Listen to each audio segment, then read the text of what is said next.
Economics की class में हमने अभी तक सप्लाई के बारे में पढ़ा था, व्हाट इज द सप्लाई, उसका मतलब क्या होता है, लॉ ऑफ सप्लाई क्या होता है। ये दो चीजें हमने प्रीवियस सेशन में डिस्कस की थी, एक बार रिमेम्बराइज करा देते हैं। लॉ ऑफ सप्लाई क्या कहता है, supply and price have the direct relation. Okay, supply और जो प्राइस है उसके अंदर आपका रिलेशन कैसा है, बिल्कुल डायरेक्ट रिलेशन है। प्राइस बढ़ेगी तो सप्लाई भी क्या होगी, इंक्रीज होगी। ओके, अगर आपकी प्राइस इंक्रीज हो रही है तो सप्लाई इंक्रीज होगी, प्राइस डिक्रीज हो रही है तो सप्लाई भी डिक्रीज होगी। ये हमने लॉ ऑफ सप्लाई किया था प्रीवियस सेशन में हमारे, कि लॉ ऑफ सप्लाई ये होता है। मैंने आपको बोला था कि लॉ ऑफ सप्लाई और लॉ ऑफ डिमांड को कॉन्ट्राडिक्ट करके लिखना, एक ही पेज पे लिखना ताकि आप कंफ्यूज ना हो। लॉ ऑफ डिमांड क्या कहता है कि इनवर्स रिलेशन होता है डिमांड और प्राइस के बीच में। As the price rises demand falls, as the price decreases demand increases. ये हमने पढ़ा था डिमांड के बारे में। और सप्लाई में बिल्कुल इसका रिवर्स है, सप्लाई में डायरेक्ट रिलेशन है प्राइस और सप्लाई के बीच में। जैसे जैसे प्राइस बढ़ेगा जो सप्लाई है आपकी वो भी इंक्रीज हो जाएगी, और जैसे जैसे आपका प्राइस डिक्रीज होगा सप्लाई भी आपकी डिक्रीज हो जाएगी। ओके, तो हमने दो लॉ पढ़े हैं अभी तक हमारे इकोनॉमिक्स के, मेन लॉ पढ़े हैं, law of supply and law of demand. I have memorised it, एक बार आप दोबारा देखिए। लॉ ऑफ डिमांड, और यहाँ पर लिख रही हूँ law of supply. Okay, law of demand में क्या था, price and demand have inverse relation.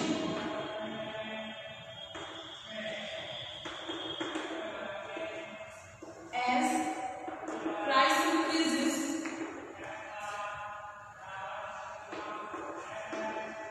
demand get decrease। ये पढ़ा था हमने कि जैसे जैसे प्राइस इंक्रीज होगा तो जो डिमांड है वो क्या हो जाएगी, डिक्रीज हो जाएगी, और जैसे ही प्राइस डिक्रीज होगा डिमांड क्या है आपकी इंक्रीज हो जाएगी। लॉ ऑफ सप्लाई क्या कहता है, प्राइस एंड सप्लाई है डायरेक्ट रिलेशन।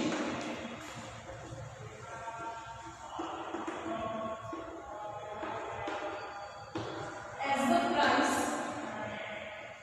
increases,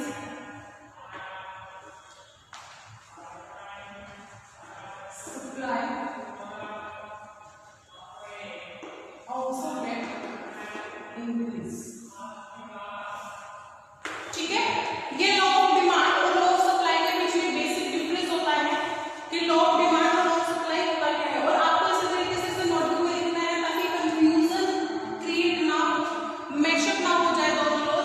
मोस्टली होता क्या है, स्टूडेंट के ना इस चीज में कंफ्यूज हो जाते हैं कि लॉ ऑफ डिमांड में था डायरेक्ट रिलेशनशिप या लॉ ऑफ सप्लाई में था। तो अगर आप इसको इस तरीके से लिख लेंगे तो आपको लर्न करना इजी रहेगा कि हाँ जो इनवर्स रिलेशन था वो तो जी डिमांड में था और डायरेक्ट रिलेशन किसमें था, सप्लाई में था। ठीक है, इधर साइड में क्या देख सकते हैं, लॉ ऑफ डिमांड और लॉ ऑफ सप्लाई के बीच में डिफरेंस मैंने क्या लिखा है, मेन डिफरेंस। इसके बाद हम आज का टॉपिक पे आते हैं कि आज का टॉपिक क्या कहता है, देख लीजिए एक बार इसको अच्छे से। अब हम करेंगे supply schedule and supply curve. ठीक है, आज का हमारा टॉपिक यही है, सप्लाई शेड्यूल और सप्लाई कर्व में डिस्कस करना है।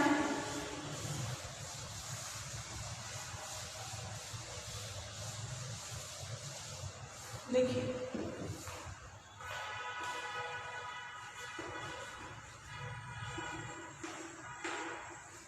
सप्लाई शेड्यूल्स, अगर हम बात करें, हमने डिमांड शेड्यूल स्टडी किए थे, दो टाइप के होते हैं, इंडिविजुअल एंड मार्केट। तो सप्लाई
ये करना है 300, 500, 800 एंड 1000।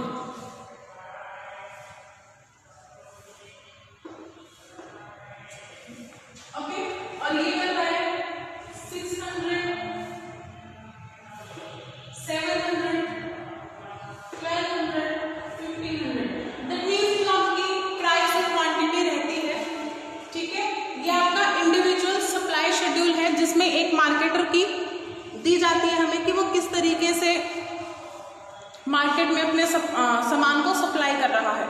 ओके, देखिए इसको एक बार अच्छे से, ये आपका इंडिविजुअल सप्लाई कर्व है कि सिर्फ और सिर्फ हम क्या कर रहे हैं, इंडिविजुअल एक पर्सन की कैलकुलेट यहाँ पे कर रहे हैं। इसके बाद हम मार्केट सप्लाई शेड्यूल करेंगे।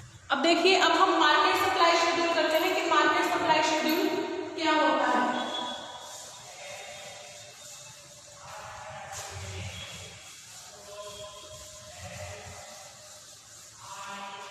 देखिए, market supply schedule, market supply schedule क्या होता है, जब हम इंडिविजुअल लेवल के उन दोनों का सम कर दें, वही होता है। ये जो शेड्यूल और कर्व है वो बिल्कुल डिमांड वाले की तरह है कि इंडिविजुअल में तो इंडिविजुअल का ले रहे हैं और मार्केट में जितने भी मार्केट में अवेलेबल है सबका ऐड करते दिख रहे हैं। जैसे मैं यहाँ पे टेबल बना रही हूँ, यहाँ पे प्राइस है, यहाँ पे A की, यहाँ पे B की और यहाँ पे मार्केट सप्लाई। मार्केट सप्लाई का मतलब क्या है, A प्लस B। ओके, देखिए प्राइस अगेन इसकी मैं ले लेती हूँ,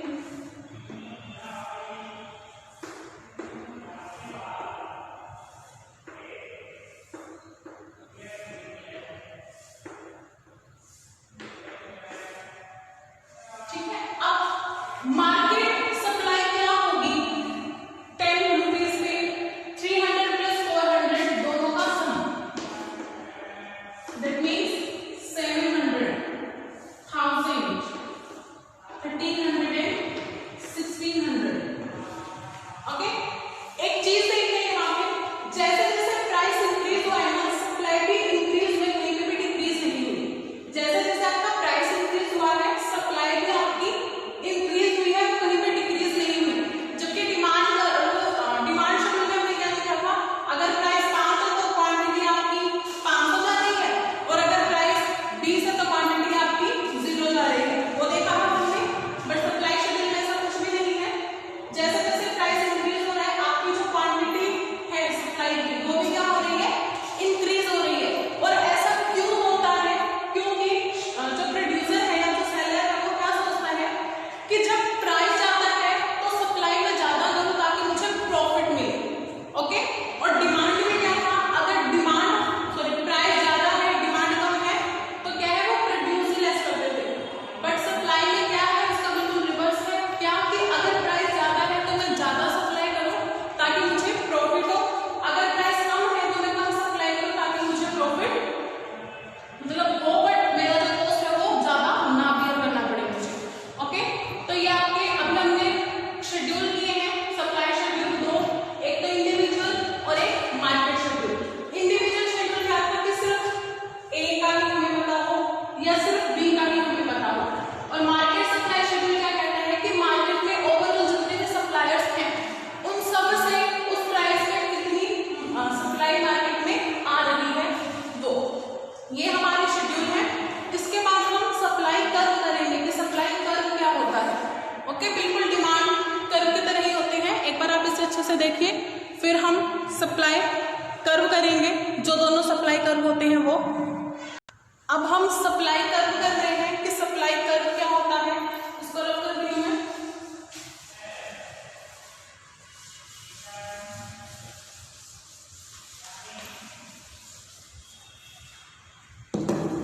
सप्लाई कर्व, सबसे पहली बात सप्लाई कर्व होता क्या है।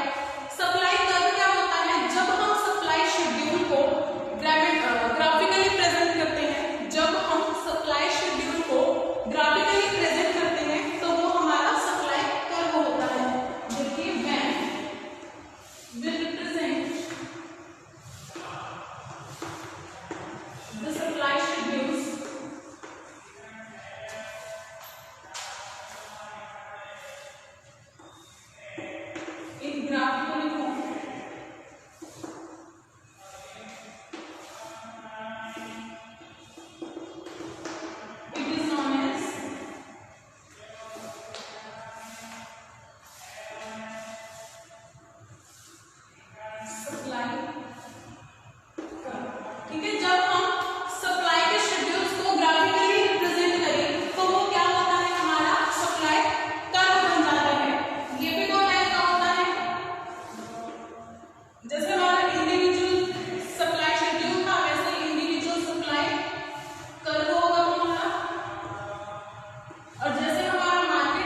था बिल्कुल उसी तरीके से हमारा मार्केट सप्लाई कर्व भी होगा। ठीक है, दोबारा बता देते हैं सप्लाई कर्व क्या होता है। जब हम हमारे सप्लाई शेड्यूल्स को ग्राफिकली रिप्रेजेंट करते हैं तो वो सप्लाई कर्व बन जाता है। जैसे हमारे सप्लाई शेड्यूल दो टाइप के होते हैं, individual supply schedule and market supply schedule. Exactly उसी तरीके से हमारे सप्लाई कर्व भी दो ही होते हैं, individual supply curve and market supply curve. Okay, देखिए इसको फिर हम सबसे पहले इंडिविजुअल सप्लाई शेड्यूल डिस्कस करेंगे कि इंडिविजुअल सप्लाई शेड्यूल होता क्या है। देखिए सबसे पहले इंडिविजुअल सप्लाई कर्व डिस्कस करते हैं कि इंडिविजुअल सप्लाई कर्व क्या होता है।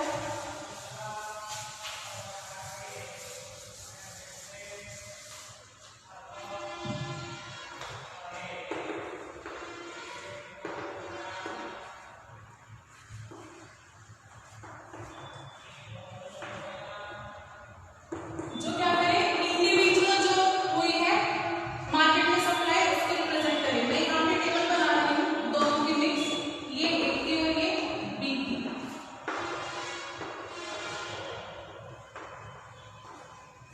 ठीक है,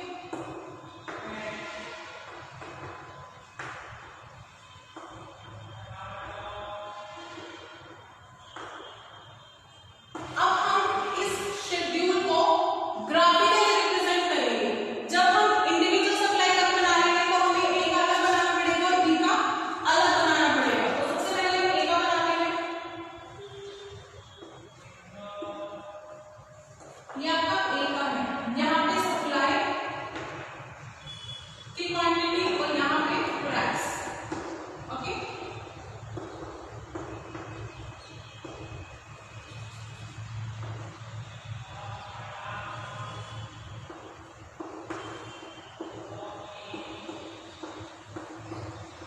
ये आपका y एक्सिस और यहाँ पे आपका x एक्सिस।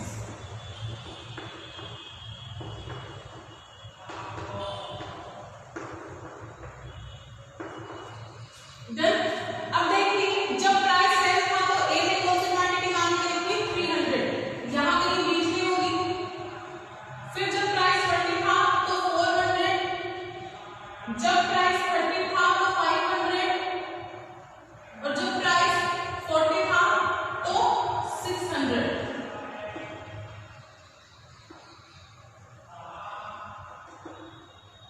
ठीक है, आपका जो सप्लाई कर्व है वो क्या था, एस से एस ए पे गया, पॉजिटिवली स्लो डाउनवर्ड नहीं गया, वो कहाँ गया, ऊपर की तरफ गया है। जैसे जैसे आपका प्राइस इंक्रीज हुआ है सप्लाई भी आपकी इंक्रीज हुई है, तो इसे हम क्या कहते हैं, पॉजिटिवली स्लो।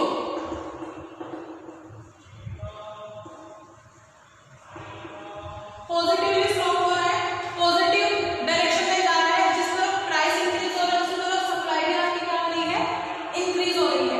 ये तो बना आपका ए का, अब बनाते हैं हम बी का।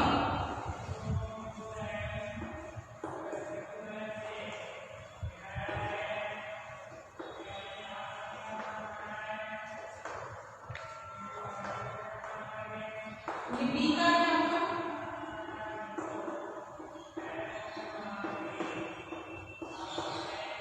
ठीक है, बी में देखिए जब 10 प्राइस था तो 400 थी, 20 हुआ तो 600 हो गई, 30 हुआ तो 800 हो गई और 40 हुआ तो 1000 हो गई। यहाँ पे क्या है आपका जो सप्लाई कर्व है वो कौन से डायरेक्शन में जा रहा है, पॉजिटिवली स्लोप है। जैसे जैसे प्राइस इंक्रीज हो रहा है वैसे वैसे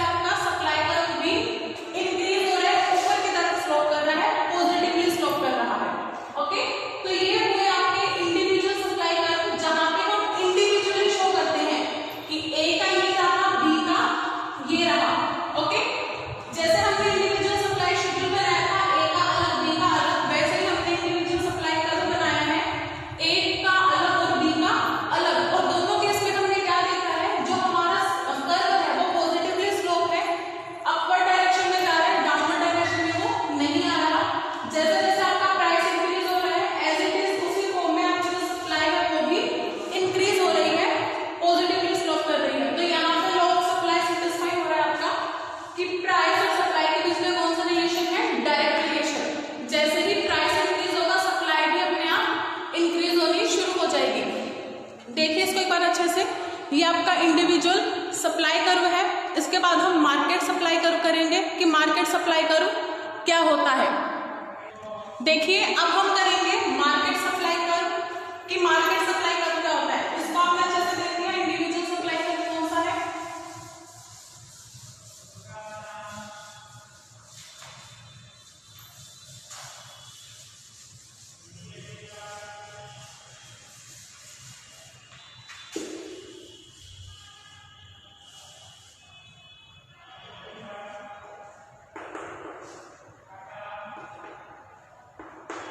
अब हम करते हैं मार्केट सप्लाई कर्व, ठीक है। मार्केट सप्लाई कर्व में मैंने क्या बताया था, मार्केट सप्लाई कैसे निकलेगी, जब हम मार्केट में जितने भी सेलर अवेलेबल हैं सबकी सप्लाई क्वांटिटी को ऐड कर देंगे। जैसे 300 प्लस 400, 700, 400, 600, 1000, 500, 800, 1300, 600, 1000, 1600। ओके, ये हमारा क्या है ये हमारा मार्केट सप्लाई शेड्यूल बना है। अब हमें इसको क्या करना है, मार्केट सप्लाई कर्व में कन्वर्ट करके रिप्रेजेंट करना है, ठीक है। तो मैं यहाँ पे बना रही हूँ, यहाँ पे इंडिविजुअल का बनेगा कि सेलिंग का बनेगा।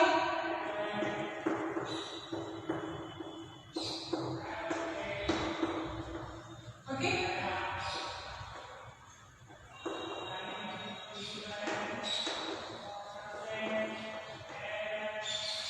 डन। अब देखिए जब प्राइस 10 था तो मार्केट सप्लाई कितनी है 700।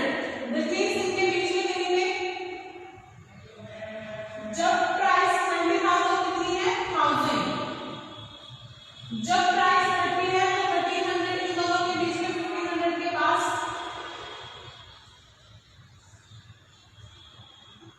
और जब आपका प्राइस 40 है तो 1600, मतलब 1500 से थोड़ा सा ही दूर 1600। ओके, यहाँ पे भी आपका जो सप्लाई कर्व है वो क्या है, पॉजिटिवली स्लोप है। जैसे जैसे आपका प्राइस इंक्रीज हुआ है आपकी सप्लाई भी क्या हुई है, इंक्रीज हुई है, ठीक है। जैसे जैसे आपका प्राइस इंक्रीज हुआ है बिल्कुल उसी तरीके से आपकी जो सप्लाई है वो भी यहाँ पे इंक्रीज हुई है। जब 10 रुपए था तब आपको 700 यूनिट सप्लाई मिल रही थी, जैसे 20 हुआ 1000 मिलनी शुरू हो गई, 30 हुआ 1300 मिलनी शुरू हो गई, 40 हुआ तो 1600। ये क्या शो कर रहा है कि जो प्राइस और सप्लाई है दोनों के बीच में रिलेशन कैसा है, डायरेक्ट रिलेशन है, पॉजिटिव रिलेशन है। जो स्लोप है सप्लाई कर्व का वो हमेशा अपवर्ड डायरेक्शन में होगा, वो डाउनवर्ड डायरेक्शन में नहीं होगा। ओके, तो ये हमारा मार्केट सप्लाई कर्व है। हमने दो सप्लाई कर्व डिस्कस किए हैं, इंडिविजुअल सप्लाई कर्व जिसमें इनका अलग अलग ग्रो करना है हमें, और एक मार्केट सप्लाई कर्व जिसमें मार्केट का एज ए होल, मतलब कि मार्केट में जितने भी आपके पास अवेलेबल है सप्लायर्स सबका एक ही सप्लाई शेड्यूल डिस्कस करना। ओके, तो देखिए इसको एक बार अच्छे से, फिर हम आगे अपना डिस्कस करते हैं। देखिए इसको एक बार अच्छे से कि क्या है इसमें। इसके बाद एक छोटा सा टॉपिक है movement along the supply curve, वो क्या होता है वो डिस्कस कर लेते हैं हम पहले।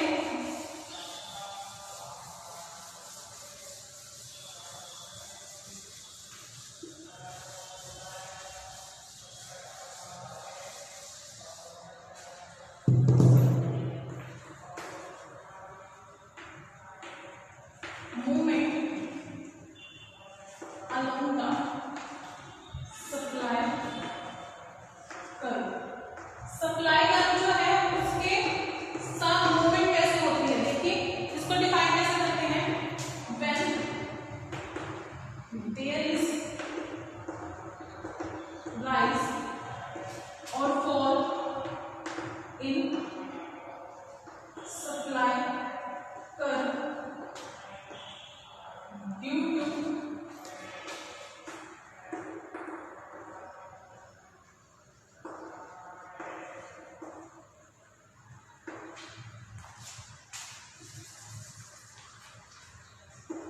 in price,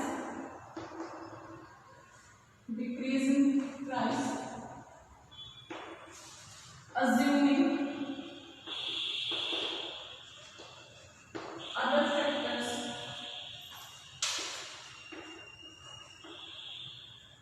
constant,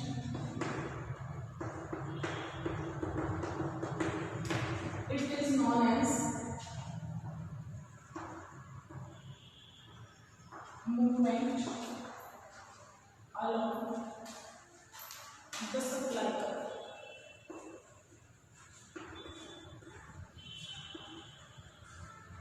देखिए क्या होता है movement along the supply curve, जब आपके सप्लाई में राइज या फॉल हो किस वजह से, प्राइस के इंक्रीज या डिक्रीज होने से, बट बाकी जो भी फैक्टर्स हैं वो क्या रहने चाहिए, कांस्टेंट रहने चाहिए।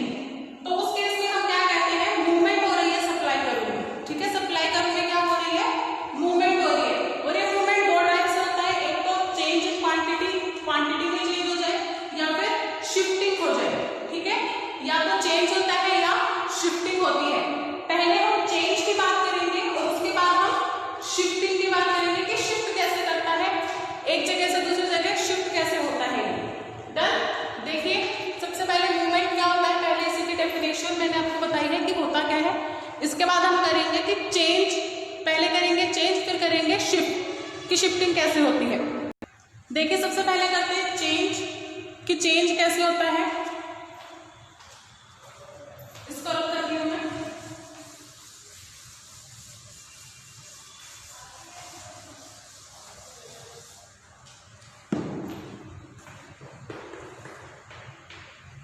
चेंज इन क्वांटिटी,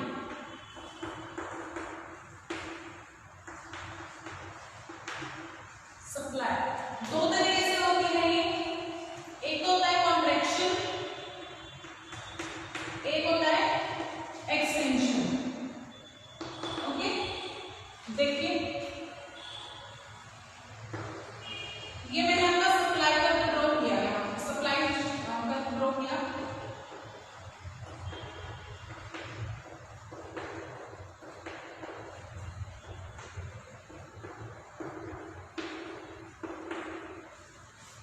यहाँ पे मैं ये बोल रही हूँ कि जब प्राइस 10 था तो क्वांटिटी सप्लाई हो रही थी मेरी 50। ठीक है, ये था मेरा सप्लाई, और जब ये सप्लाई प्राइस 2 हो गया, मेरी जो क्वांटिटी डिमांडेड थी वो 10 रह गई, बाद में मेरा बना ये। तो ये जो हो रही है ओरिजिन की तरफ आ रहा है, इस तरफ आ रहा है, ये क्या हो रही है, कॉन्ट्रैक्शन हो रही है। ठीक है, इस केस में क्या हो रहा है, कॉन्ट्रैक्शन हो रहा है, सप्लाई कर्व ओरिजिन की तरफ आ रहा है। और इसका बिल्कुल अपोजिट क्या होता है, एक्सटेंशन होता है। एक्सटेंशन में क्या होगा, देखिए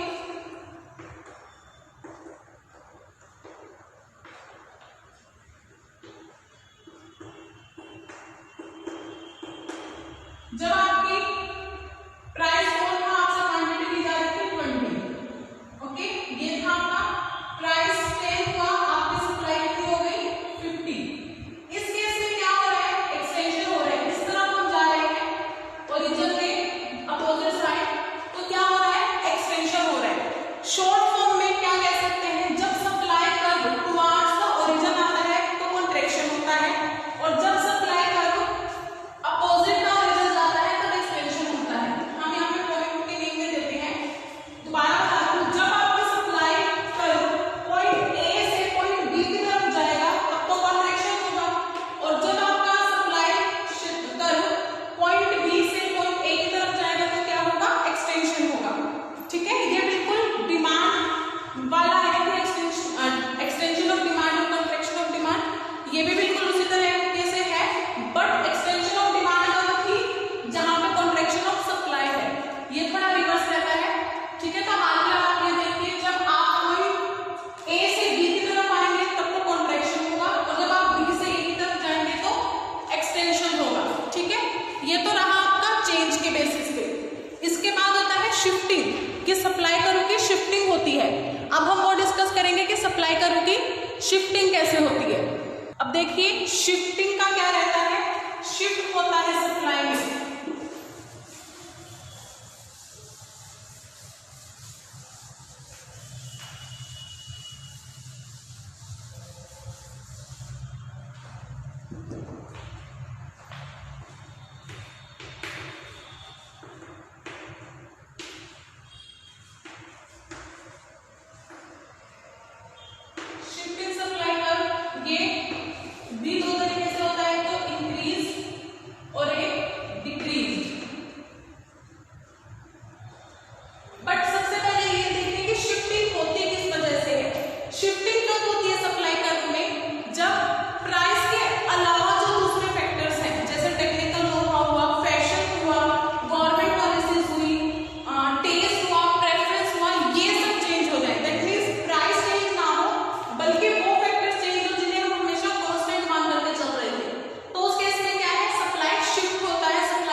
ओके, इसमें आपकी क्वांटिटी डिमांडेड थी, सॉरी सप्लाइड थी, और यहाँ पे आपकी सप्लाइड क्वांटिटी ये होगी। तो आपका क्या है सप्लाई करना,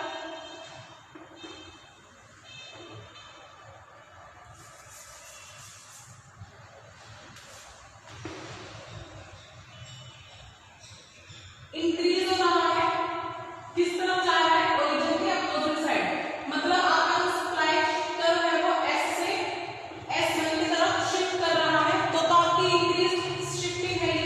और जब ये आपकी डिक्रीज शिफ्टिंग हो जाएगी, आपकी डिक्रीज शिफ्टिंग कब होगी ये, जब ये टुवार्ड्स द ओरिजिन आएगी,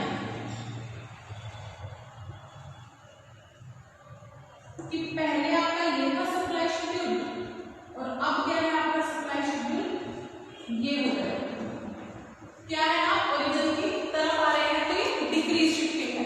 ठीक है, दो शिफ्टिंग हमने की है, इंक्रीज और डिक्रीज शिफ्टिंग, वो आपने देखा किस तरीके से हुआ, और हुआ किससे ये, अदर देन प्राइस के फैक्टर से, मतलब प्राइस यहाँ पे मैटर नहीं कर रहा था, यहाँ पे हमारे दूसरे फैक्टर्स मैटर कर रहे थे, जैसे टेक्निकल नो हाउ, टेक्नोलॉजी हो गई, फैशन हो गया, ये सभी चीजें आपकी यहाँ मैटर कर रही थी। ओके, तो